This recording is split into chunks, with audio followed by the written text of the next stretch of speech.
Exciting. There we are. We'll do it live. We'll do it live. We'll do it live. What up, everybody? Hey, guys. Y'all didn't post a link in the Slack. No, you didn't. You want it in Slack? I mean, I can probably find it. You can tell I've been getting rained on for the last hour by looking at this. Do I look good? Is that a bald spot there? Oh god, yeah, that's actually I just totally noticed see that, the and I spot. turned. Thanks for bringing that up. I turned to this angle where no one can tell. Bald spot. It's not there. I didn't mean to bring it up. Actually, I realized I had a bald spot watching back our podcast on the YouTube. That's how I figured great. it out. That's probably the worst. I was thinking about quitting. I was like, never coming back. No crap, I just unsubscribed. But I resubscribed. There you go. All right, ready? One sec. And I gave us a thumbs up. So it's open. Okay. Good. Yeah, lead us when you're ready, sir. Please, sir. May I have some more? What's up, Atlanta? This is the MOTS Podcast brought to you by Dirty South Soccer and the Palatial 680 The Fan Studios, where we are here. It's a rainy Wednesday, and we are. Oh, damn, I guess Good start. We'll do it live. we'll do it again, Mike. What's up, Atlanta? This is the MOTS Podcast brought to you by Dirty South Soccer and the Palatial 680 The Fan Studios. I am Eric Quintana, Josh Bagriansky in front of me, and Sam Franco to my left. Gentlemen, how are we on this rainy Wednesday? Doing fantastic. I've had the past couple of days off work, so it's been pretty nice. Yeah, I probably should mention today because by the time you listen to this, it won't be Wednesday. It rained today, just so My everybody bad. knows when you listen to this. I got rain. I was coaching. I rained on the entire practice. So if you're watching live, my hair doesn't look as beautiful as it usually does. Everyone make fun of his bald spot. Josh is out Yes. here sounded like a Saints fan, just whining and crying. The referee took the game away. Oh, I wanna lick those tears right up. Those tears of sadness, as There's a Eric Carson would say. billboard right on the way in, right next to the 75 North exit off 85 South. And it says like hashtag like Saints got robbed on it. I And love it's like people are like, are y'all that crybaby-ish Can we that get- you're like can we buying get, billboards in Atlanta saying, we got robbed? Shut up. Sean Payton's a cheater. They got exactly what they deserve. I know this is an Atlanta United podcast, but Yeah. Atlanta United and the Falcons are one and the Should same. never have brought this up around Sam. So, boo. Well, No, hopefully, I'm just making fun of your Maybe whine. Darren Eales will do. He brought it up himself. Yeah, that's true. I want to say something about the Saints. They suck. No, but maybe Darren Eales pulls what he did to Orlando. He should buy a billboard for making fun of the Saints in New Orleans. You should do that. And to get them back. But I heard, how much did it cost to put up something like that? I don't know, but that's the I heard thing. it's Like, a lot of money. well, like, we've seen these They're like billboards and horrible. things like this before. Like, people have done things like this. But again, like, it's just crazy. And I'm sure that, there's going to be one of the Atlanta United fan groups or some Atlanta United fan eventually, like when we play Orlando. In fact, if this hasn't already been planned, it'd be great if we could just put, like, some Atlanta United champions billboards the week leading up to the game when Atlanta plays down there. We just put Atlanta United like champion billboards everywhere in Orlando. We'll start a GoFundMe for that There you go. right now. First, donate to the Patreon, our Patreon account. Then you can donate to the You know what? Actually, donate to our Patreon account and we'll take care of it from there. There you go. That'll be the grand prize for everyone. All right, so obviously we digress. We want to talk about the big news today regarding Atlanta United, regarding Miguel Almiron, regarding Newcastle, regarding Tottenham, regarding loaning out Barco, all of which. God, it's so much. It's like we entered today, and I think maybe late yesterday, and it was just a whole new MLS for us. Because we come to find out that for us to loan out Barco, you know what, let's start from the beginning. Just in case you're living under a rock and haven't really been kept up to date as to what's going on. Darren Eales wants $30 million for Almiron. Newcastle doesn't want to pay $30 million. Newcastle has an offer of about $20 million on the table for Atlanta United. Wait, Newscastle put forth an offer for Atlanta United or for Miguel Almiron? That's new. That's news. Oh God. He didn't mean to do it, Sam. Come on. Let's get him for something better than that. So yeah, Newcastle have an offer about $20 million in the table for Atlanta United. Meanwhile, Rafa Benitez, manager of Newcastle, is saying that if Almiron isn't bought by Newcastle, he's leaving at the end of the season. So he's dropped the ultimatum. Meanwhile, today we see a very, very sketchy, at best, post suggesting Tottenham is interested in Almiron for $30 million. Let's also throw in there that apparently there's a secret MLS rulebook that none of us are aware of that isn't privy to the public's eye, that got kind of dropped on us by Paul Tenorio in a way. And we've come to find out that to loan Barco, you essentially need to have the team that he goes to pay the entire salary, which for 6 months would be about, I would assume, somewhere around $770,000. About half of what he makes a year. So I think it's a 1.5 that he makes. If I'm wrong, correct me, but just do the math. It's right around there. So that's essentially the gist of everything. You also come to find out that Mike Ashley in all likelihood, doesn't want it. Well, there's been reports or posts, I should say. I don't want to say reports because I don't know what's true and what's not anymore. But posts that say Mike Ashley doesn't want to offer or doesn't want to spend any money on transfers until Rafa Benitez has signed some kind of new deal or extension or whatever. Mexican standoff. It's like both these guys playing chicken with each other, and it's just Atlanta United somewhere in the mix. Something's happening. It's funny because we've been talking about loaning Barco all month. Like, well, maybe he gets 70% of his wages. Oh wait, hold on a second. So I think the big thing, if you connect the Barco and Almiron thing, is so go ahead. I think the lesson that can be learned here is that just listen to me. I told you guys last week. You can't. No one's going to take Barco unless you force him to pay the entire salary. When has Eric ever steered you wrong? I'm just saying. Ever. Look, well, I think that was kind of obvious. I mean, we knew that it was going to take Atlanta United and then the team that he would have been loaned to working out something for sure. I mean, I don't think anybody thought that it was just going to be, hey, you know what? We're going to loan you Barco. Yeah, you can pay his entire salary. I think we were thinking maybe you can negotiate, where you're paying a percentage of his wages. But clearly this makes it even less likely that basically if he goes, that club, they're going to have to pay the entirety of his salary. Yeah. Well, it's interesting that if we get back to the Tottenham rumor, I think if you try to connect it to Barco, people, I guarantee you that Premiership clubs don't know MLS rules either. And I guarantee they read that story and said, okay, it's even less likely they're going to be able to move Ezequiel Barco.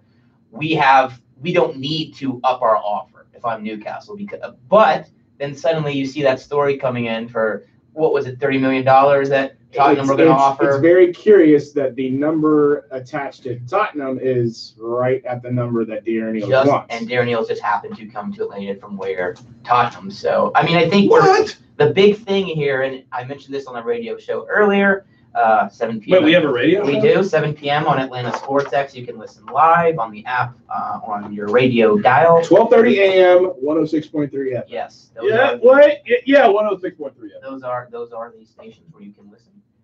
But we were mentioning this, that Atlanta United doesn't have a lot of leverage here because the other teams know that if they keep Miguel Almiron till June, July, into the summer, they know they have to offload one of the designated players.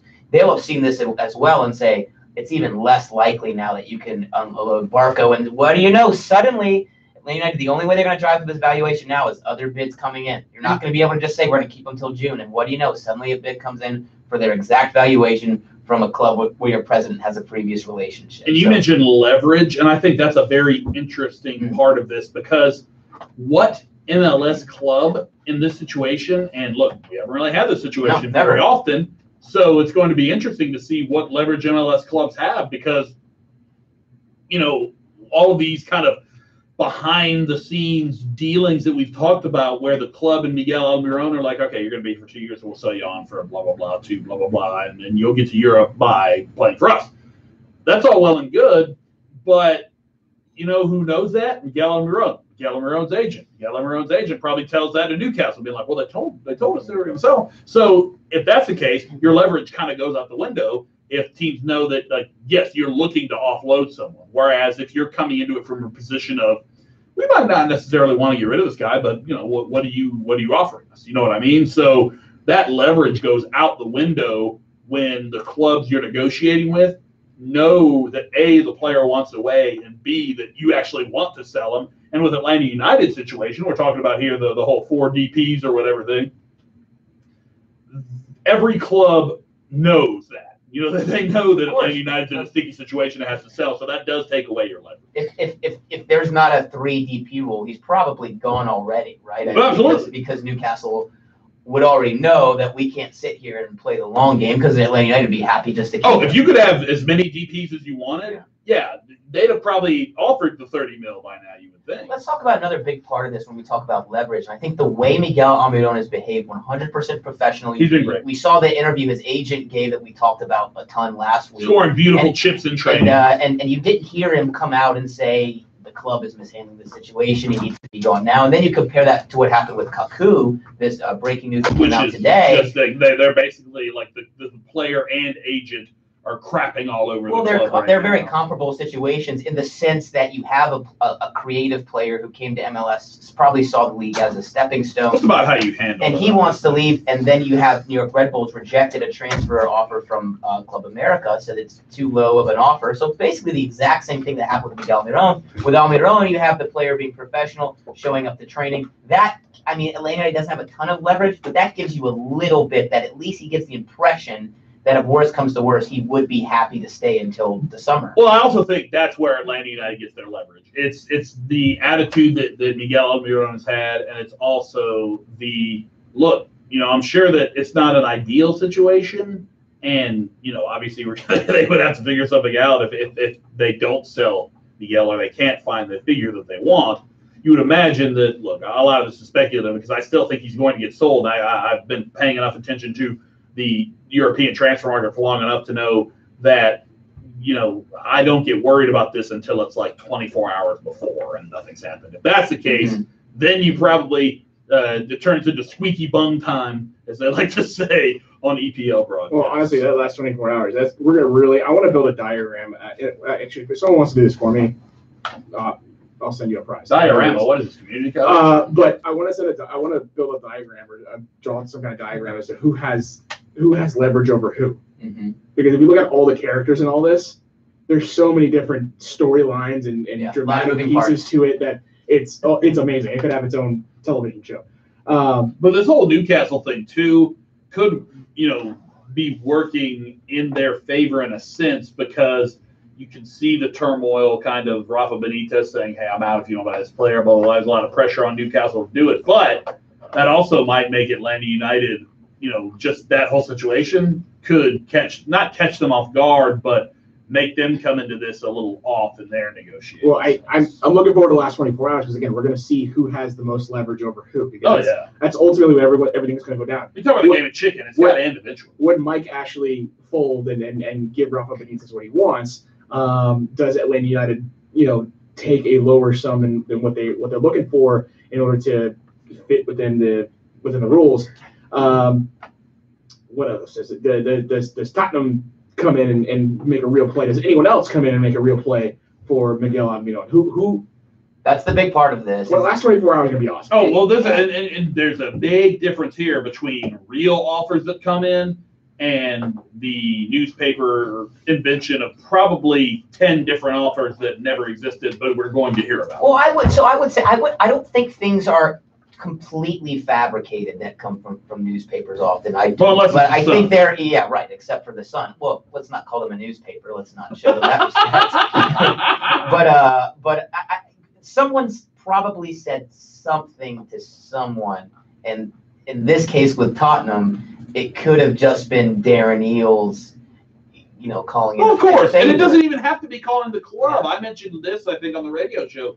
He could have just called like blah blah at the Independent, or somebody that he knew from his time there, or one of these papers, and was like, just throwing that stuff out there just to try and grease the wheels. Yeah, absolutely. And this is new for Atlanta United, but this kind of mess that's happening is very common for a player that you're trying to transfer to a bigger league. You're going to haggle over money and all that. So are you guys nervous about this maybe not happening, because I still feel like 100%, not 100%. I'm not going to pull an Eric and have to eat my words later, but or eat poop if we get to 1 million subscribers on YouTube. That's right. If we get 1 million subscribers on YouTube, Eric will eat poop. Everyone remember that. So pretty sure that's a safe bet. But with these things, I think that we always say this with rumors, and I think it applies to the Tottenham rumor today. Don't look just at the headline. Don't even look just at what the rumor says. Try to read between the lines. Have there been a bunch of rumors that came out like this? What does this indicate? And to me, if you're Atlanta United, what you want it to indicate is this is the beginning of more clubs coming in, basically for Miguel Almiron. You wonder if it could happen at all. I want you to read the highlight. I just gave Josh my phone. I want you to read the highlight. This is from the MLS rulebook. I want you to read the highlighted part of that. From MLS rulebook. This is hilarious. The league reserves the right at any time to modify the roster and budget guidelines, create exceptions to the roster and budget guidelines, and to rescind the roster and budget guidelines in the league's sole and absolute direction. So we're getting a fourth DP. So do I think there's a chance that this doesn't get done and we add a fourth DP with less than 8 days to go in the transfer window? Absolutely. What if they gave Atlanta United like a mercy? Absolutely, period? I do. Well, what if they gave them like a mercy period to where, like, as long as like you had it down to 3 DPs by the end of the next window? That would be nice too. Okay, and what if you like? We're just being. Everybody. I don't want. I will say, since we're on the issue, I will say that go see Paul Tenorio's piece in the Athletic. He does a fantastic piece on basically he's answering questions, everything from what's going on with Atlanta United with Miggy and the potential loan to Barco. It basically, if you haven't figured it out yet, there is going to be no loan to Barco unless you can find highly unlikely. Unless you can find a magical team that wants to pay his entire salary. That's the only way. And even then, Paul Tenorio doesn't suggest it because of how that could affect both Miggy, both Barco, and how you could potentially lose money, a lot of money, and your investment altogether based on that decision. But his piece basically answers any and all, and most of your questions when it comes to how Atlanta United can get around having a fourth DP, loaning out Barco. Essentially, the only real option that Paul Tenorio really illustrates is selling Barco for a transfer fee that you're not particularly happy about, but you're still making a profit on. Even though it would be, let's say, 20 million, you're looking at a third of 12 million. If Miggy ain't fetching 30 million, Barco's not fetching 20. Well, not yet, but we'll see how that pans out. We've seen people turn their career around, and it's just 1 year, so new environment. We had romantic overtures, so maybe things change for Barco. Maybe he grows up a little bit. Damn romantic overtures. We'll do. Let's get through this window, and then we can spend the rest of the season arguing about Barco as always, because he's such a polarizing player. But I'll tell you one thing that this does really impact. I really hope the club, in terms of within the players, are being completely transparent and honest with what's going on. The same thing we heard from them with the Tata Martino saga last year was, this could be a distraction for the players, and we found out after, no, Tata was being very honest with us. We kind of knew what was going to happen. It didn't become a distraction. You hope the same thing is happening with Barco, with Almiron, but in particular Barco, because to show up to training every day thinking I might be loaned to God knows where. And they probably, they know the rules more than anyone. So I mean, I'm sure they've probably said, look, you're not going anywhere because we can't. I would say they know the rules better than most people, because what I've come to find out is that even MLS teams with each other sometimes don't know how much specific players are making, and even when they go to actually inquire about certain teams, they got to learn more information as to how that would actually all work. You don't have to get down in the weeds with him about rules. Just give an idea of how likely it is that the Almiron sale is going to happen and whether he'll be loaned out or not. And I would like to believe the club has given him assurances that he's going to be an Atlanta United player on February 1st, because for him specifically in training, and it's very important he has a good preseason for kind of the reasons that we've talked about, because last year was such an up and down year for him. You don't want, goodness gracious. See, can you just wait 2 weeks before we go back after the Barco stuff? Goodness. But I think you don't want to become a distraction for him day in and day out in training. So you hope the club has been, like I said, very transparent with the likelihood of him being loaned out or not. And of course, we're outside looking in, but it doesn't seem like that's something that's gotten him distracted. It seems like he's out there training, enjoying himself. Because that's the only bad thing I can think can come from this in terms of having a good preseason, because Almiron has not raised a fuss. The only thing that could maybe mess you up in preseason a little bit is Barco being a little nervous over these few weeks about where he's going to end up. So as long as the club has been upfront with him, then I don't think it's an issue. And with Almiron handling it so well, I think you've still been able to have a very successful preseason, what could have been one full of distractions. Oh, Barker needs to get off that damn hoverboard. It's He's interesting. gonna break his neck. It's interesting to see how Newcastle's going about this. Because in my mind, and I see what's going on in Newcastle, all this drama. Do I even want to take part in that? I don't even understand why he wants to go there anyway. I wonder if that's even part of the conversation. Because if I'm curious to know if Atlanta United is like, you were only going to take him for $30 million because we know Miggy doesn't want to go. When was the last time anyone from went to Newcastle and was propelled to a bigger transfer because of that? I mean, maybe Wijnaldum, who went to Liverpool, but there are a few guys. Other than that, though, but again, you can't really think of. I mean, you think of these players that they brought in, and nobody like DeAndre Edlin that didn't springboard him anywhere. Well, they haven't done good business over the last few years. That's why they are where they are. I just wonder if that's part of the equation, that Miggy is seeing all this happen in front of him. So not from the Atlanta United side. Atlanta United, I think Atlanta United's handling is as best they can. But seeing the crazy, I mean, even if Rafa Benitez gets what he wants, there's now all that tension between owner and manager. Right. So you got that. You really want to be a part of that? No. If I'm Miguel Almiron, I'm telling my agent, hey, maybe it's better that we stay here until the summer window. I like it here. I'm playing with players that make me look good, and I make them look good. So maybe at least you're saying, let's wait. I can still have a good preseason with my buddies in Atlanta. But that's what I'm saying. See if another offer exactly right. There's no need to pin. That's a big part of this, Eric. I just want to build on your point a little bit because I didn't think about like that. And of course, we're just speculating because that's what this is all about. It's the same the fact that Almiron has not raised a fuss, his agent hasn't raised a fuss, and I just mentioned the kind of Kaku transfer that didn't go through with New York Red Bulls and how he's doing the opposite, where the club rejected a deal for Kaku, and now his agent's out in the press trashing Red Bulls. You're not seeing that with Miguel Almiron, which is just a big part of this. Is it possible, like you said, Eric, that bid came in? He saw kind of what's going on over there and said, okay, well, I'm not going to raise a fuss. Why don't we wait and see if some more teams come in for me by the end of the window? Because there are a lot of other top flight teams I'd rather be at than Newcastle right now. I'm surprised. No, I mean, I don't think he's been made available to the media, but I am surprised to want to. That's a good one. I almost want someone to ask because I mean, that's a good. It's a legitimate concern. If you're looking to advance your career in Europe, that's obviously going to be a massive reason why you wouldn't want to enter that chaotic, that almost poisonous atmosphere that is Newcastle. And just to quickly, if you're unaware of what's going on at Newcastle, they've had an owner in Mike Ashley that's been there for a long time and has not spent money. And Newcastle is a pretty big club with a lot of history. And then this month, we've seen kind of a standoff between him and Rafa Benitez, the Newcastle manager, over basically Benitez's extension.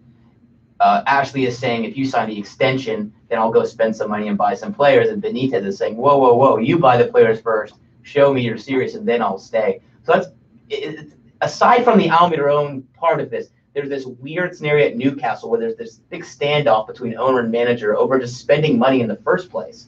And so that is a perfect example of the disorganization at Newcastle United right now, and certainly might be one of the reasons that Miguel Almiron is saying, okay, I'll sit tight over preseason in Atlanta and see if a more club that has their stuff together will come in for me.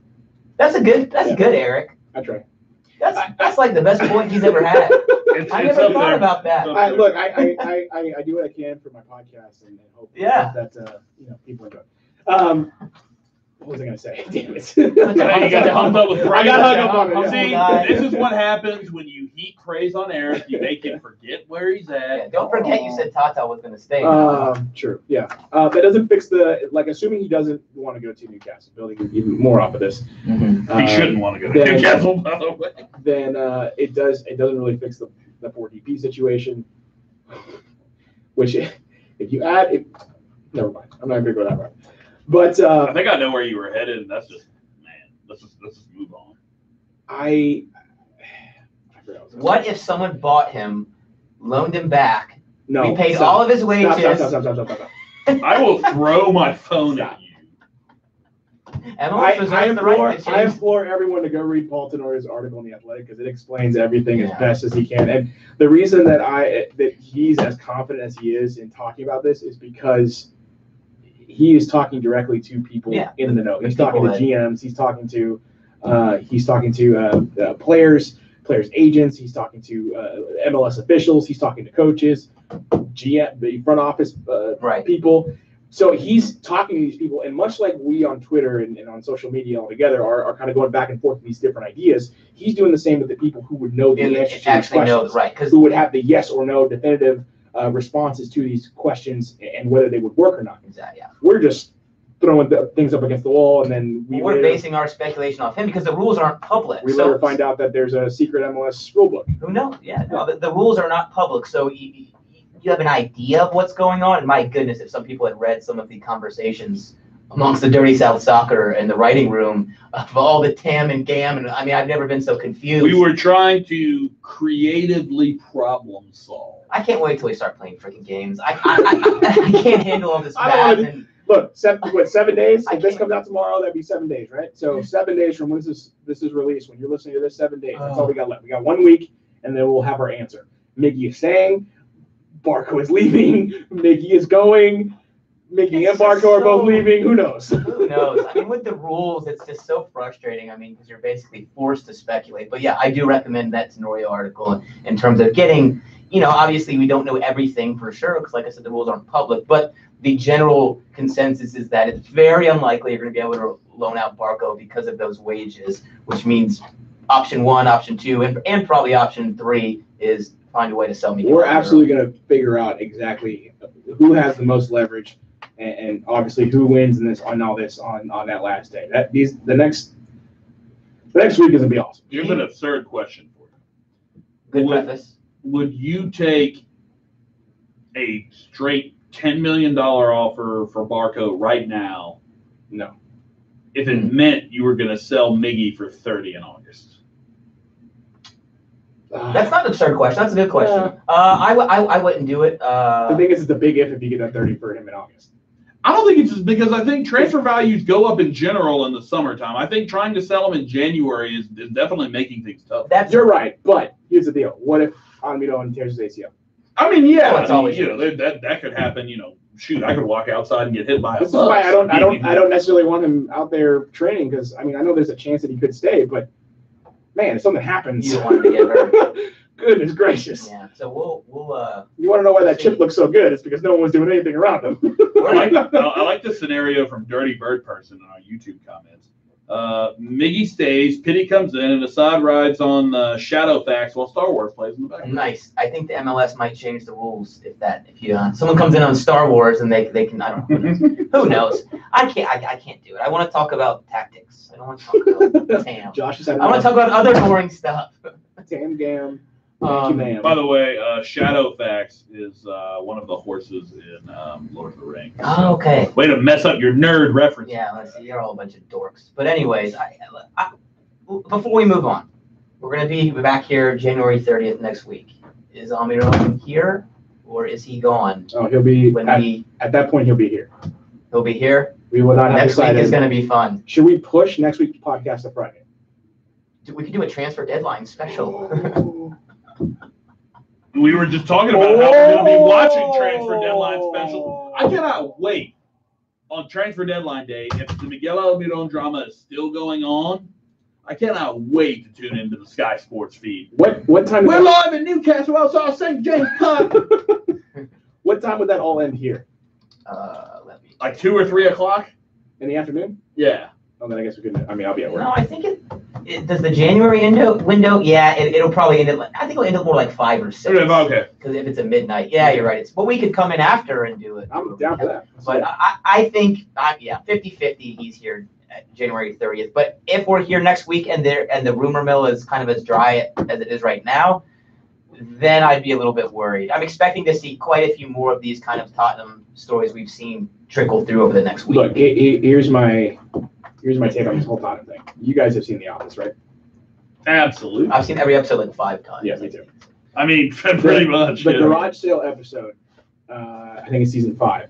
I think it's the same episode that Michael Scott proposes to Holly. Is that the one where who is it that goes down? Is it Dwight that walks in with like a paper clip and like Yeah, and he ends up walks out with a buying the telescope? magic bean. Well, he gets the telescope, which is what he wanted, but then Jim tricks him with the magic bean. That's right. I remember that. Yeah. So that episode, That's more of an Orlando City thing. That's very much, yeah. Yeah, that's the Orlando City storyline, but now we'll get to go ahead, yeah. So in that episode, Andy Dwyer, is that it? No, Andy Bernard. Andy Dwyer is the Parks and Rec. Yeah. Andy Bernard, Daryl Philbin, and Kevin Malone are playing. Well, I think Kevin finds the game, the Dallas board game. There's a bunch of board games at this garage sale or yard sale or whatever, and like none of them are complete.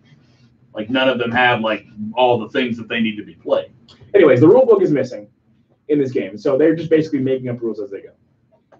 And so at the end of the game, basically the money goes missing. Kevin Malone has tricked everyone, essentially conned everyone. I don't want to say conned because the comparison I'm about to make. He said it's Dallas, right? That's he just says, and this is Dallas. This is Dallas, and they keep saying that. They're like every time somebody changes the rules, like throughout the course of them playing this game, they're like, "Hey, well, that's Dallas." I feel like Daniel's going to have that moment at some point this week. He's going to come up with some way. Some tactic, some front office shenanigans, some front office jujitsu to find a way to sort this all out. And he's gonna look at the camera and he's gonna say, "This is MLS."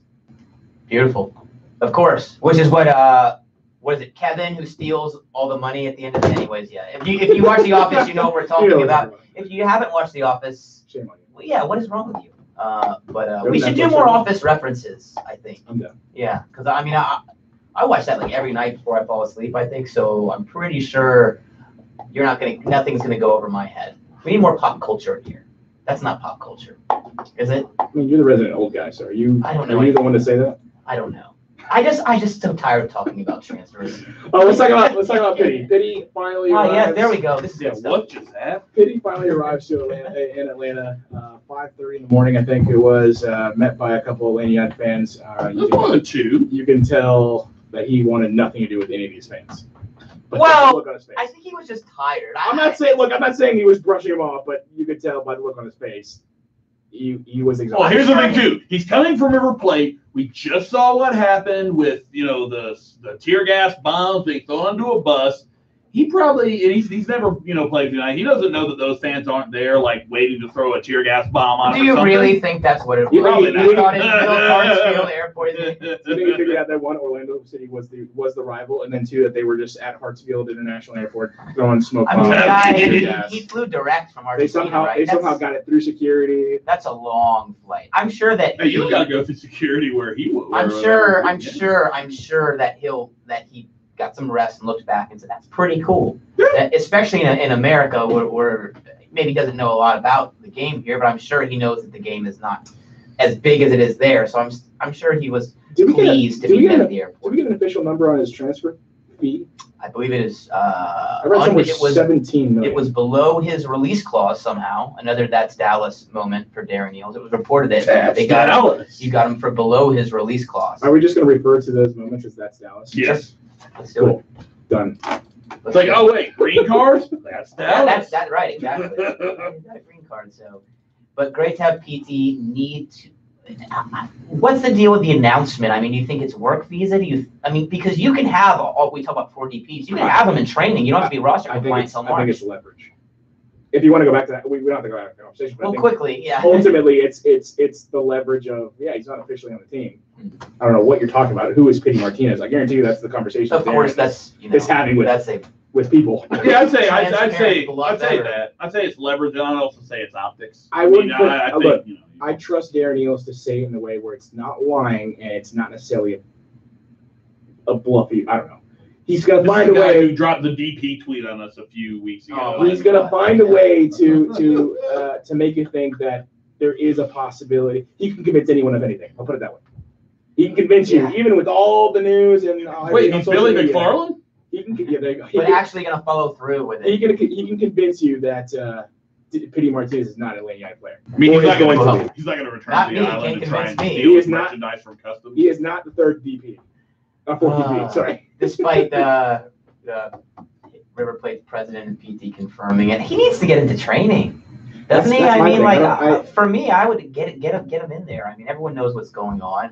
It might have to do with other issues, work visas, thing like that, but you need to get him out there training. I mean, you're looking at. But I'm looking at the training schedule and 4 matches in preseason, all in California. Surely he will make the trip with them to California to training camp and get involved there. You'd think, but you never know. February 2nd, which is 9 days away? Yeah, 9 or 10 days away. Anyways, it's close. 10. February 2nd against Seattle Sounders at Cal State Fullerton. Then on the 6th, Atlanta United plays Club Tijuana. Again, Cal State Fullerton. On the 10th against LAFC, Bank of California Stadium. Bank of California Stadium. And then February 13th, LA Galaxy, Cal State Fullerton. All matches not open to the public. You wonder if they'll be streamed or something because open to the media, they're not. Yeah, so you wonder if you get some sort of content. My hope is that at least we can watch it on some kind of streaming network or something like that, because it would be a shame to not be able to see how, say, the battle between what I think will be George Bello and Breck Shea, how that pans out or how that's going. Who's going to be the right back until does Jose Hernandez step up and fill that role better than either of those guys? Yeah, Mikey Ambrose. Does he make a play for it?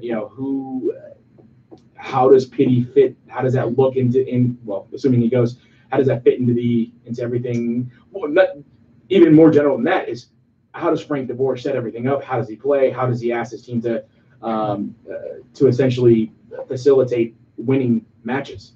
If you assume DeBoer is going to play a 4-3-3, whatever, 4-2-3-1, whatever, which spots in the 11 do you guys think are still up for grabs? Obviously, you have the right back situation because Escobar's already out. Left back. I'd say left and right wing. Like if you're going 4-3-3, I would say without wide positions feeding to the striker. You have a good problem with the attackers because you have Barco. Assume you have PT, you have Villalba, you probably have Gressel, so you've got a lot of competition. But that's the thing. It's not so much like the ones on the back line we're talking about are more of like who's going to step up. The ones from the front line are more of, well, who's going to be the odd man out. Good problem to have. I see on the YouTube chat that Elliot Bevan, sorry, I don't know which one. Ambrose as the number 1 left back. Over Bello? Look, so I'm willing to put my own money on this bet. I'm willing to bet Breck Shea starting left back. Yeah, it ain't going to be Ambrose. It's either going to be Bello or Shea. It is not going to be Ambrose. I'll put it this way. For CCL? Breck Shea for CCL, and then I don't know what the plan is for leg 1 CCL, you think Breck Shea? Breck Shea, I don't know what the plan is for once the regular season starts, because that could go I might take that like a number of ways. But everyone that was laughing at the Breck Shea thing, I'm willing to bet. I'll come back. I'm gonna do some research and come back next week because we might have to do a little. Playing with good players. This brings out a lot in every player for Atlanta United. I think Breck Shea could be another one. I think Ambrose, though. Well, first of all, it's Bello's job to lose, and I'm sure the club. I don't know. That's that way. That's so sure like that. I don't think you get rid of guards the way you did so nonchalantly without you thinking Bello. If Bello has a good preseason, if he looks ready, I think you're doing him a disservice by not putting him in the lineup, especially considering you don't have any top veteran left backs like a Greg Garza on the roster. So for me, I think that the key with Bello, I think, is that he is going. You're right, though. Maybe not for CCL. Maybe because that's still a little early. I think my mind of March MLS. Yeah, he's playing well through CCL, whether it be off the bench or starting and in training. I think he's absolutely your first choice. I'm specifically talking about CCL because again, with how the I still might take you up on that. How the schedule kind of works out, I have no idea what's going to happen during the regular season. All right, what are the terms? Do you guys really think Ambrose doesn't have a chance to win the job though? No, because he has a better chance to win the right back spot. If he played it, I think he has a shot. I think he has a chance to win the left back job. I do. I don't. You've seen him play. You've seen Breck Shea. You've seen Bello. You're honestly telling me that Ambrose is Breck Shea like way better than Mike Ambrose? I don't think he's way better, but I think he's certainly further along and a more proven, better commodity to have in MLS. I would give him the edge, Breck Shea over Ambrose. Okay, fine. The reason I don't think Ambrose has a chance is because with the willingness from Frank DeBoer openly saying that he's willing to play young players. He's not afraid to play with young players. Yeah. And you got Jose Hernandez, who we've seen. That's true. We haven't mentioned very little. And then you got George Bello, who I'm going to go out on a limb. I don't even that much of a limb, but go out and say that he's better already than Mikey Ambrose. No disrespect to Mikey Ambrose. I think that's a fair limb to venture out on. What's the discussion then? Then you start Bello. Sure, fine. But why are you advocating for Ambrose? No, I'm just saying. I said it's Bello's job to lose, and if he loses it, I think Ambrose has as much of a claim to that job as Breck Shea, but it'll be performance. It'll be performance. I'll put my money where my mouth is. Elliot Bevan, I'll give you $10 if Breck Shea isn't the starter CCL. Man, I wanted to get in on this bet. Not too late. Too late. So Elliot gets the money. Great. But in return, you have to admit that I'm the greatest person of all time. If I win. That is quite the bet. That's also like a pretty, greatest person of all time. Let me ask you guys another question about the lineup, because I think this is very interesting, and we're just kind of just winging it here tonight. There's not a ton of hard news, and I think this is very interesting because you guys talk. Oh, we're winging it. We are winging it. No, we're doing good, guys. This is a good show, but there's not a ton of hard news out there, so we're on speculation. Here's what I'm looking for: if we can get those preseason matches, like you said, Eric, get something out of it in terms of get an idea of who's playing where. I'm interested to see if you play that 4-3-3, is PT your number 10 underneath the striker? Striker. The striker. Yes. Look what I've done. See, we've got striker and striker. So, anyways, Barco. Start a fantasy league. The trophy is named the Striker. The Striker, that's nice. That's nice. Like that. Reminds me of the Sacco of Mankind. Or the Sacco from the league. Or from the league, yes. Mm. Anyways, I forgot what I was talking about. Something about lineup. Yes, so lineup. So I'm interested to see, because we've heard a lot of talk about Barco is more suited for a number 10 position, and PT Martinez spent a ton of time at River Plate playing wide. Like a 7? Yeah, kind of like a 7. Well, exactly like a 7. Yeah, cutting inside, crossing, shooting. If you play that 4-3-3, and we already know that we've read that Frank DeBoer likes to get his guys into 1v1 areas in the wide spots. Do you think maybe do you play PT in that kind of underneath central role, or do you play him wide, play Tito wide or Gressel on the right, and then move Barco underneath, or do you see PT being that underneath player? No, Barco playing out wide. I see PT as that underneath. As the 10. Yeah. Yeah, put Barco out wide. Although in a 4-3-3, it wouldn't be an official 10 per se, but yeah, the most attacking. Yeah, everyone knows. Yeah. I mean, it'll be interesting to see Pity, Barco, Joseph, Tito all in the field at the same time, assuming that's how it works, because you got to think that Julian Gressel has the at least for now the right back spot as his. The right back spot, no question. Right. There's who else would go there? Right now, I don't know. Unless they sign someone in the next. I don't know. You got to sign at least some depth at right back. Yeah, and also I think as you go forward, when Escobar comes back, we just talked about that highest central midfielder in a 4-3-3 is not necessarily an out number 10. That could be Julian Gressel, because he also has the ability to track back, and then you could play Barco and PT as your winger. I just go back for Tito and how the last bit of the season ended up for him. Coming off the bench, and he couldn't really. There was everyone was playing so well, and you were winning. Why would you change it? But that's what I'm talking about with the sort of nobody's spot essentially is guaranteed. That's why I think a guy like Tito can definitely, if he impresses the board, make a charge to be back in that starting line. Yeah, I really want to believe there's some fluidity there in terms of who's going to win those jobs. It's hard to imagine PT not ending up in that first 11, but certainly. Well, maybe not at first though, because he's coming in sort of. We'll see. Not training with the team yet. We'll find out in 7 days. Yeah, let's just come back next week. We'll find out all this in about 7 days. But those are the battles to look for. Basically, every wide area: left back, right wing, left wing. So the wide areas are kind of in flux in terms of who you're going to see in that first 11. Let's also keep in mind there's a chance that I don't know how strong a chance, but there's a chance that we're not playing with Tito Villalba come 2019 or come the start of the season. There's a little link out there. There are rumors. There are people saying things. There's also people saying that these things are false. Club America has Tito Villalba at the top of the list. Atlanta United have set the price tag about $6 million, which I thought was relatively fair. I would probably ask for more so that you got $6 million. And why not see if you can get more? Right. Yeah. Well, no, I meant start, old sales tricks, start high and meet in the middle somewhere. So, but I don't know that. It just depends. It depends on how the needs for Club America. It depends on how willing Atlanta United are to sell Tito, if they even are willing to sell Tito. It all plays a big factor into it. That coming out of mediotiempo.com. Of course, I like it. I think we missed that on last week's show and podcast. Does Punto Which, mean by the way, translates to Point. halftime. point. Yeah, punto is, there's no you don't, we say .com. There's not really a This translates to halftime.com. halftime. Get your mind. Oh, that's what you meant. Get your mind Okay. away from the profanity. I'm just What confused. does punto mean? Well, I thought it meant so that means .com when you said. Yeah. Okay. Because I was literally going to make a very apt If you description. take the N out and change the last letter, it means something. I was going to offer a very, very good Spanish observation. That would be .com. But now, as I know, Nobody just took you were a, actually saying .com. Look, nobody took a goal kick. Okay, there's no reason to go. This is very confusing. Anyways, I'm not buying a ton into this, but as we just discussed with Kaku, Club America clearly are interested in some players in MLS. So it's not a huge surprise that you see a link for another player. Although this story came out several days ago. It's been out for a bit, so right? we're a little late to this one just because I think it came right after, our last podcast, I think.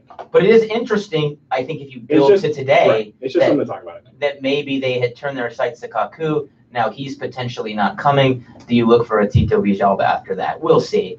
I mean, to me, we'll have to see some more rumors. And it does seem to me like Club America are just, if there's a rumor, it's going to that club. Jose Martinez.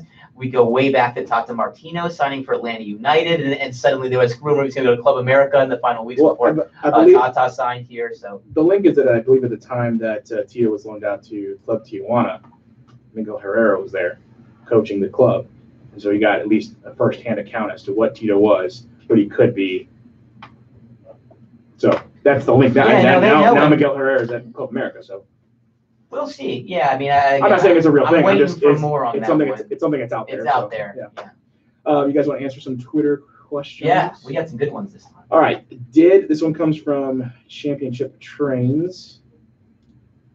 Did Assad make a mistake in not signing the TAM deal proposed from Atlanta instead of becoming a DP? I love that's a great question. You go first, Tim, because this is many. from Athen Plot. Sorry. Well, there was an article that came out. I'm not sure exactly when it came out, but our man, who is now Tjodel Voetbal, as opposed to Tjodel Football, because we now have a Dutch code, so VOETB. He's so clever. He posted an article from ASA about sort of them trying out the wins above replacement stat with soccer, because we haven't really done that yet. Nobody's really done that. And just based on this analysis of total points earned above replacement value, if Atlanta United had Yamil Assad instead of Ezequiel Barco last year, just based on the above replacement value, they win the Shield. Just based on the number of points. So if you want to look at it from that aspect, then. But I think it's much more about Assad personally. Was that the right decision for his career? Then should Atlanta United have upped their offer? Well, he'd be a champion. Maybe, yeah. I mean, maybe so. Okay, so can I? Yes. That changes the He made fundamental a nature mistake. of the team. I agree. Yeah. The answer is yeah. And actually, if I can pat myself on the back, we went way back to that happening. I did put a lot of I don't want to say blame, but a lot of the onus on Yamil Assad, because Atlanta United, as we learned later, at first it seemed like he was being cast aside because Barco was coming in, Assad's clearly out the door. But then we learned later that Atlanta United made multiple offers, including a improved offer right before he left to DC United with the money that had been made from the Carlos Carmona departure. He still wouldn't sign that increased contract and left. I'm trying to remember, why wouldn't he sign? I think it's about perception, man. Money? Okay. I think it's about perception too, man. There's the money's one thing, but having that DP label, I think in MLS means something. Oh, he did not deserve that DP label. Is that what you're saying? Well, it depends. But he thought he did. There is no way he deserved that. Okay, but he thought he did. But the thing is, he went into a situation. I mean, now he's back in I'm not saying I Velez, agree. and he might not even, where he wasn't even playing before he came to Atlanta United in 2017. So he left for a short-term payoff with DC United that didn't give him long-term stability. So I think it was a huge mistake for his career. Wait, so was he only on a 1-year deal with DC, or was Yeah, was well, that it's the still same part of thing with that a loan with an option. Okay, it was still the part of the loan. Yeah, so it was. I'm not sure if that's the same kind of loan he had here or not, but so now he's back in Argentina, and I think that he really, really made a big mistake, and I think he maybe had an inflated view of his ability and what he could do, because if he was that, let's be real, this is the second year that in a row an MLS club has not offered Yamil Asad what he thinks he's worth. It's not just us. So he's getting, and I said that then. I said I don't think he is. He's a very good player, and He's a great piece to what you already he's got. beloved in Atlanta for Yeah. obvious reasons. But I think he made a huge mistake with respect to his future, taking a short-term payoff with DC United and not really realizing where he actually stood. And I remember Tata Martino had that quote that he said he told Assad, "You're making a mistake leaving." And I think that's what it was look, stay here, develop. Maybe then you will become that player in 1 or 2 years' time. Instead, he try to take the jump right away, and he's in the exact same situation at DC United this year that he was at Atlanta United last year, where he's not being offered what he thinks he's Well, worth. this is to what I've talked about earlier. I think, Yamil Asad playing for Atlanta United made him look about as good as he's ever going to look in his Also entire that, career. yeah. I think Breck Shea's going to be kind of similar to that, man. I really do, because I think we've seen flashes before of a player that is a very capable player.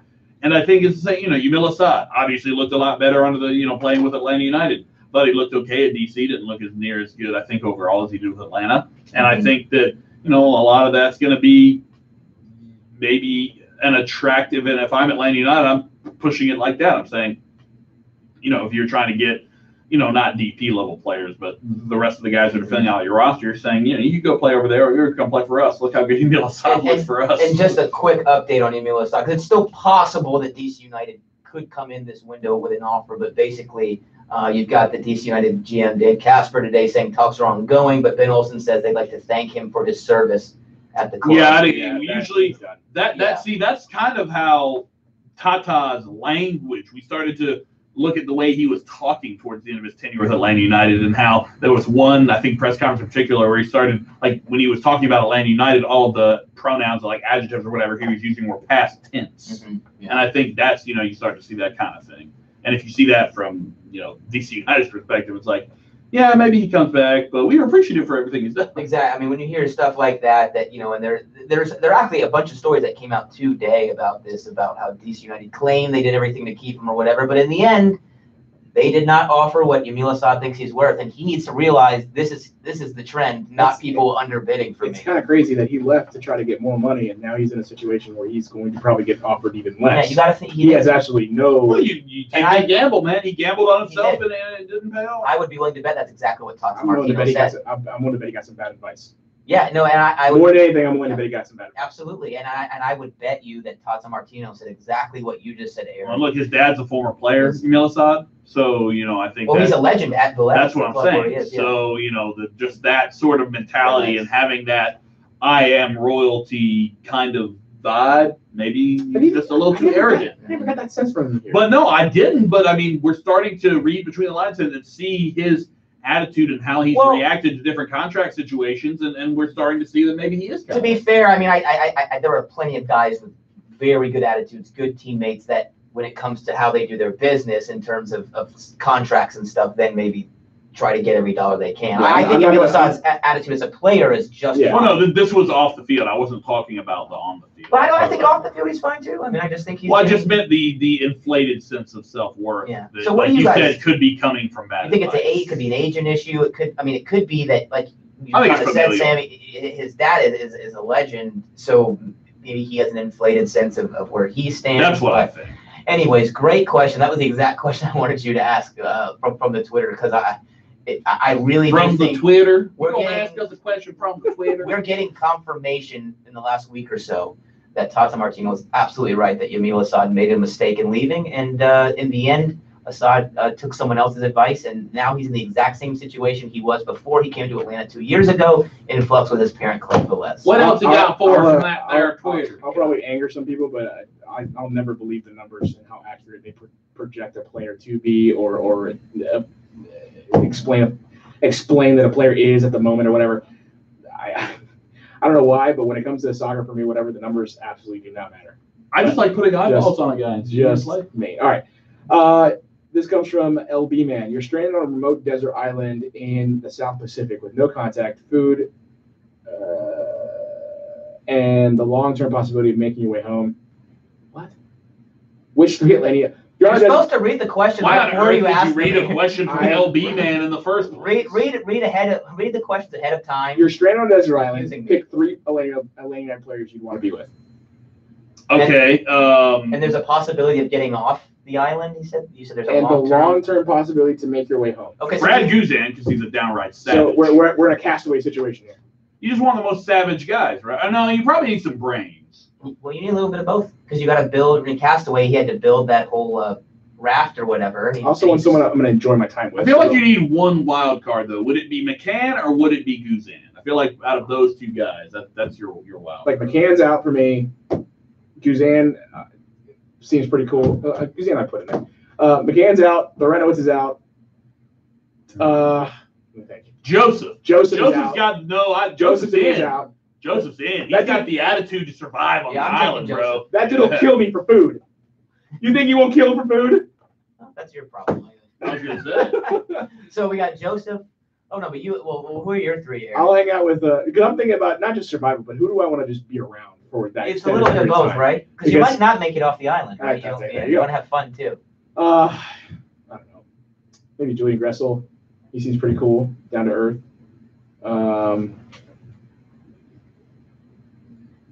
So you're only picking these based on people you want to hang out with?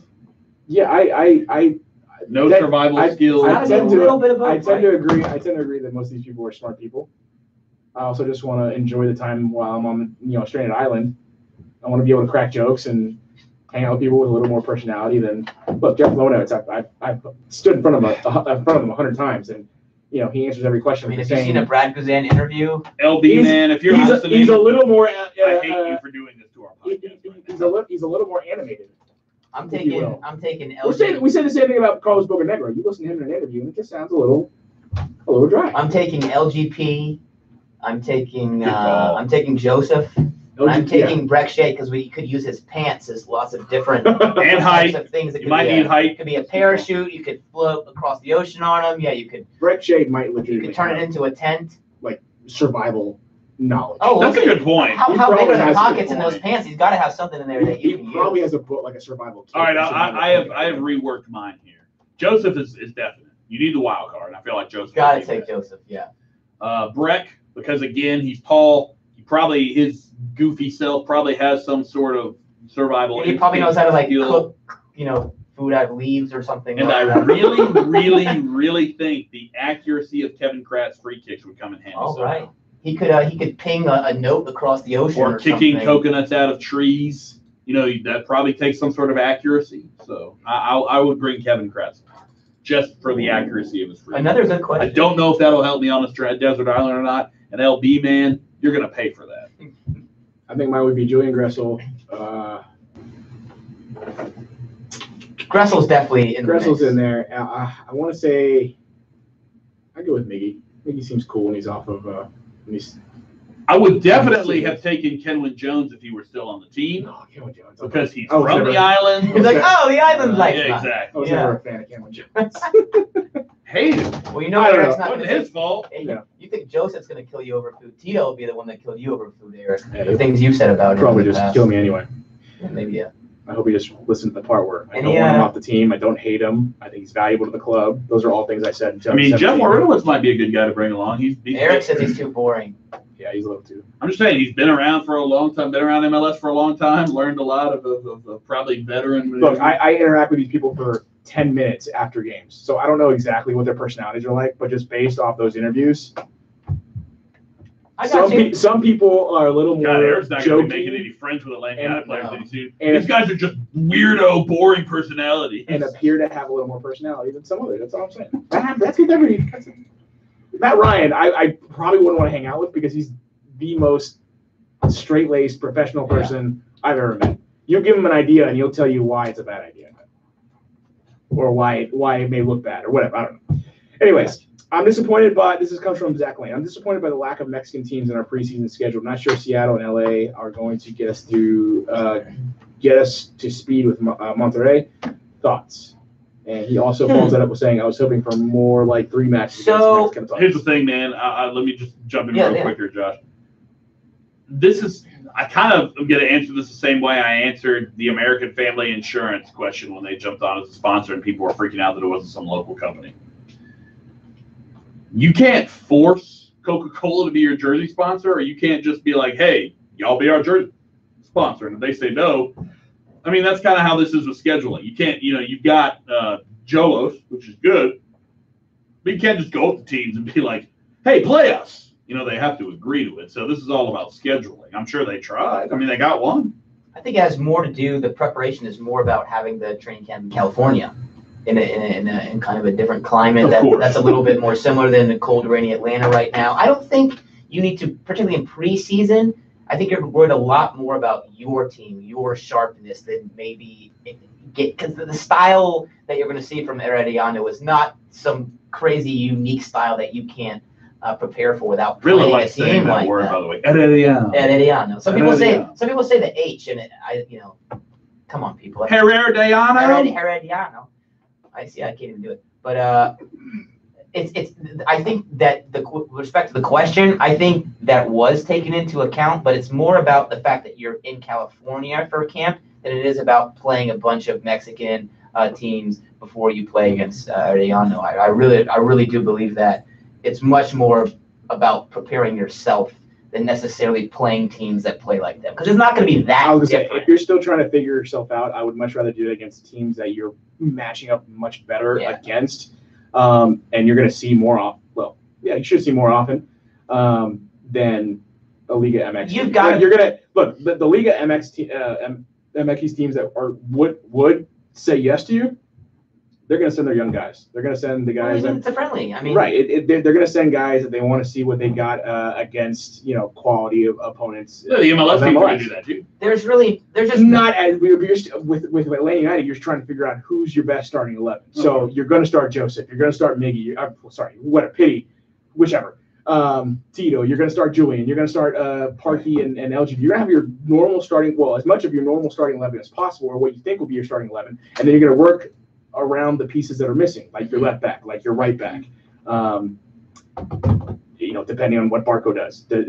Where do you put him? The preseason is much more about Atlanta United finding their rhythm, their speed, than it is going out and playing a team that's going to prepare you for a Costa Rican side that you're supposed to beat anyway. So this is much more about Atlanta United getting up to full speed individually, collectively, than necessarily going out and playing a team that's going to play a similar style. But I'll say this, just in terms of the hostility of the environment, and in terms of being in an unfamiliar country, all this stuff. I mean, that's going to be the toughest road trip Atlanta United have ever taken.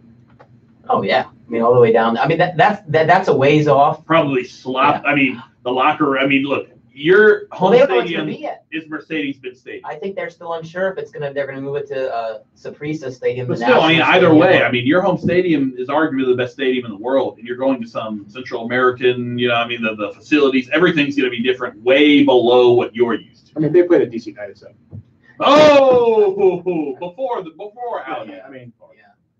No, I don't. I guess no. The new stadium was like flooding. I don't think. I mean, they played at RFK. They've seen everything. I don't think scheduling friendlies against certain teams is that important. You schedule a friendly for your team to get up to speed. All right, last one I got. This is from Rob Urberk or Robert Burke. Sorry if I messed up your name. Robin Big. Yeah. Could AUFC Atlanta United keep one of its DPs off the MLS roster and play them in the CCL and US Open Cup till we sell Miggy? Hold on. Follow-up question: could we sign Pitti to a 6-month contract at less than DP wages and re-sign him in the summer at a DPOA. Okay, so That is weird. Like, could you have So like He's four already- registered? let me kill that right now. Oh my No to gosh. vote. no. You can't do Yes, it. you could. You can't do You it. could. You What can't are do you it. saying? Having Yeah. Barco as a player that is No. only registered for like the Right. It's a CCL? stupid idea, but you could. I think you could do it. you I think you could. could do. You could. Do you want me to go fetch the rule book? Surely he could. Do you want me to fetch the rule book? So you're I'm gonna- saying you can't have a player signed a contract that isn't playing in MLS, but that only The plays MLS for another rulebook company? can't have anything to do with CONCACAF Champions League or US CCL Open Cup. says that the players that you have on your roster for CCL have to be players that can play a regular season Okay, match so in there it is. MLS. See, so In your respective they're not league. registered. See, Never mind.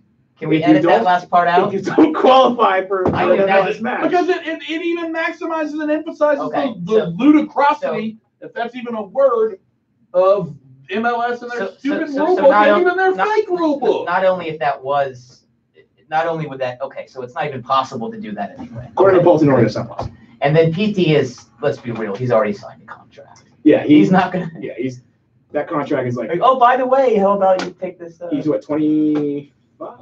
25, 26, he's in prime. 25. Yeah, I that, mean, that it's- contract's like 4 or 5 years.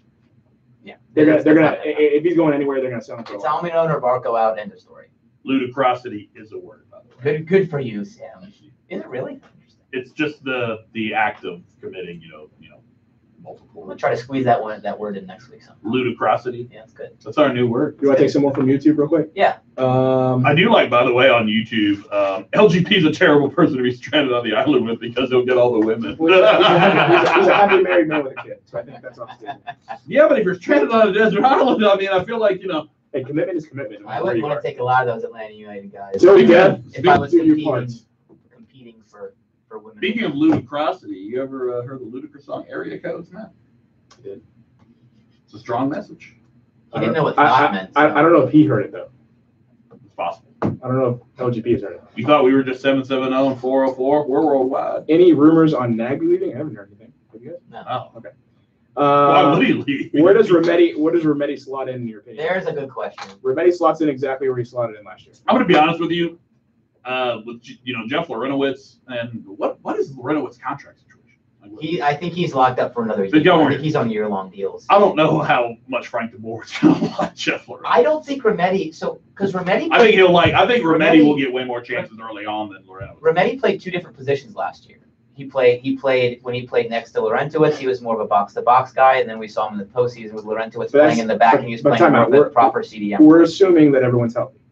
Yeah. So Yeah. when he was playing next to Lorenowitz, Nagby was out. Nagby was out. Yeah. So But I still think that when Nagby and Remedi were both fully healthy, because we talked about this in the podcast when we were kind of talking about when Nagby came back, is a better independent. And if they're going to start running like a 4-3-3, guess what?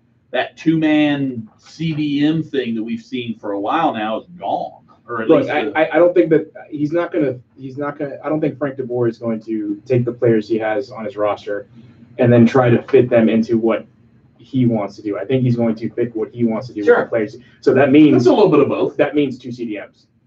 well, yeah, and look, Because otherwise- in the modern game, you play two CDMs, and one of them goes up, and one of them stays back. So don't get. But it will be interesting to see how. On paper, it might look like So 2 you think- CDMs, but it might Right, like honestly technically, if you look at the 11s from last year, Nagby is listed as a CDM next to Remedi, and obviously he was That's not going what up he a was little playing, higher. right? So you guys think Remedi, Nagby is your kind of double pivot, and I would think Remedi so. sitting Look, in- And I would think Lorenowitz is sort of a jack of all trades. Think slash I think backup for that. Lorenowitz is exactly what you asked him to be last year. It just didn't work. right out with that the way. injuries. What yeah. you wanted him to be, which was a depth. And Remedi showed that he can play that spot all alone in front of the back four in the playoffs last year, and I think more or less in the postseason. So I think you're comfortable with him at that CDM spot.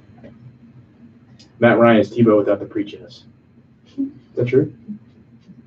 Well, he's a No, little. because Tim Tebow's a douche. And Matt Ryan. Oh, I Come on, got man. let the Georgia fans see. You Jeez. can't ask football questions around these Georgia fans. That's I tell you. that's my fault. That's my fault. I mean, it's true.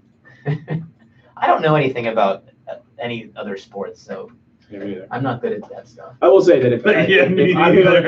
if Almiron does find a way to get to Tottenham, I'm gonna be a Spur. A spur, A hot spur. A hot a Spur. hot spot. Well, mate, I say you look at the club across the street for Arsenal, much better. Yeah, it's gonna be tough because I'm gonna buy the jersey and everything. That man, am I really gonna have to watch Spurs? Oh God. That's really the fear, right? Is that I have to watch Tottenham and Josh coming with it's it. not a fear for me. I don't have a club, so if it's That's on how me, I don't talk go like over it. it. His Hackney Brewhouse Arsenal fan. Do it again. what, Mike? I love it. Even on the Slack channel, little peek behind the curtain. Even on the Slack channel, every now and then you'll end a sentence with "in it." In it. In it. I said that's in a casual situation. That's how I speak like 2/3 of the He's time. having a laugh. Yeah, you just can't, especially after listening to Kevin Egan all these years. These last couple of years, you can't help it. Can't help it hear football through the British. Still got to get Kevin to the Waffle House, by the way. All right. Any final things we got to talk about before we wrap it up? I just want to make sure we hit everything. Yeah, just don't. People are getting more and more nervous about this Omniron thing. Don't freak out. Things happen at the last second in the transfer window always, and we'll be sitting here next week, I think, with a much better idea of where he's going, and maybe he'll be already gone at that point. So don't freak out. I think the club have this under control, and it's not uncommon for these things to drag until the last moment. Yeah, I think more than anything, just be patient. Be calm as a fan. There's no reason to overreact, at least until we get closer to the deadline. And deadline day, if this still isn't solved, A, find yourself a good live stream of Sky Sports, and B, get your popcorn ready, because I'll tell you what, there is not a better channel to watch for about 6 hours of deadline day coverage than Sky Sports. Mm-hmm. That stuff, they have people at every training ground. They've got people doing all sorts of. But the best is when you'll see some fans like an Everton fan, or they're all standing outside the gate too, trying to catch a glimpse of their new players, and then they'll interview these drunk people. Oh, it's great. So just get ready to bunker in and watch Sky Sports for 6 hours on deadline day. It's fantastic, especially if this transfer saga is still going on, because then it'll be relevant to us. So hopefully kits get released. The new home kit gets released. Well, primary kit, not home kit. Primary kit gets released sometime next week. There's a difference. They're not getting rid of the stripes, right? You guys know the difference? No. Some people are unaware, and I'm not trying to be like soccer snob, because I've got no right to say that, but I do understand the difference between primary kit and home jersey, home uniform. Primary kit's just the one that you would wear no matter what, unless it clashes with the home kit of the team you're playing. The simple fact you're saying kit makes you a snob. Does not necessarily mean it is going to be the one you use every single time at home. Well, that's why the King Peach came out so many times. We're gonna have to talk about. Nope, I just look. It's just one of those. It's one of those. It's like when you're playing a video game, like a tip pops up. That's the tip. Just the tip. There we go. We gotta go. We gotta get out. I just watched an episode of Archer where he said that 15 minutes. Really nice. Is that it for us? Oh, look out. Let me give a quick. Eric and I, when the season comes around and we can actually start talking about soccer again, and I don't sound like I have no idea what I'm doing, I promise you, when I'm actually talking about soccer, I sound like that. Eric and I are going to do a little tactics thing every week that's going to include videos, some X's and O's, and we'll just put it on the YouTube. So, you guys know I like to get into the weeds a little bit there. Obviously, when we do the podcast, we don't want to spend all of our time discussing formations and shapes. Josh, that's not legal in Georgia yet. What's that? Oh, wait, never mind. Oh, I said weeds. Oh, the weeds. Yes, of course. Hilarious. But look.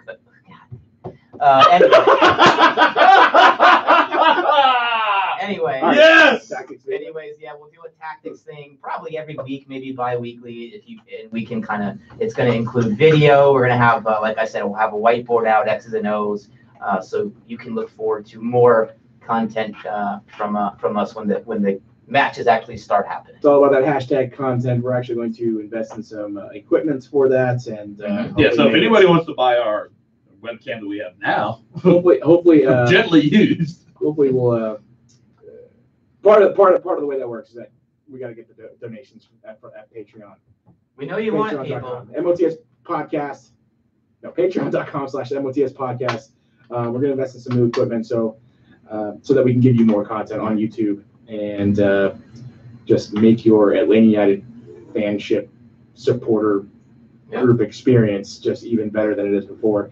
That's a bang up idea, isn't it? Oh, that was a bad one. All right, we're off.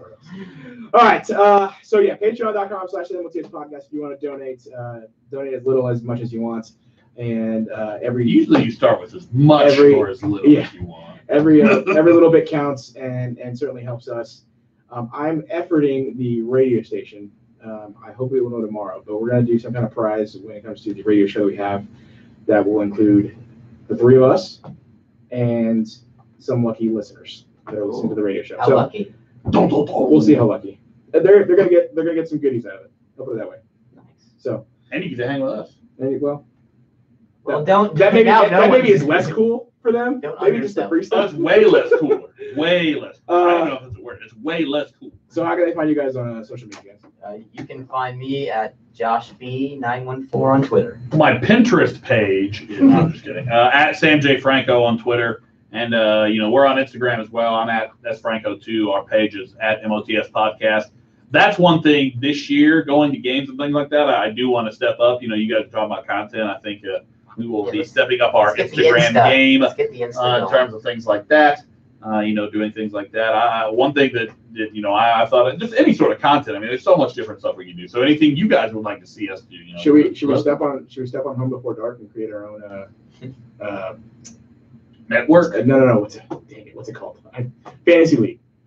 Oh God. MLS soccer. No, they do a good job of that. We'll I will have nothing to do with I want to get into that. I want to get into that fantasy league.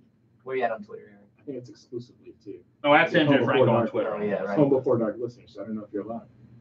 Oh, is it? You can find me. I listen. You can find me at Eric G. I'm just kidding. You can find me at Eric G. Quintana on Twitter. We're all on Facebook. MOTS South Podcast on Facebook. MOTS Podcast on Twitter. And if you listen this far, we want all your romantic emojis this week. So if you listen this far, as soon as your hearts, kissy face, dancing, lipstick. Why are we saving that for Valentine's? Flatter me. Let me see. I'm gonna pick of all the lovey-dovey ones. I want to pick a good one. I mean, just I want to see what the people pick. Let them get creative. You got your hearts, but I want to see some good romantic emojis for us three. If you made an hour, 15 minutes. We're dumb enough to listen this far. In honor of the early days of Atlanta United reckless speculation, if you're going to tweet at Sam J. Franco for having listened this far, tweet me a black heart. There you go. Good. All right. That does it for us. Until next week, join us on the radio show, followed by the podcast. And until then, see you later, man. Bye. Thanks, everybody. Good night. I completely threw Josh off his rhythm there. What was he talking about? That's one way to distract me, is to bring that up.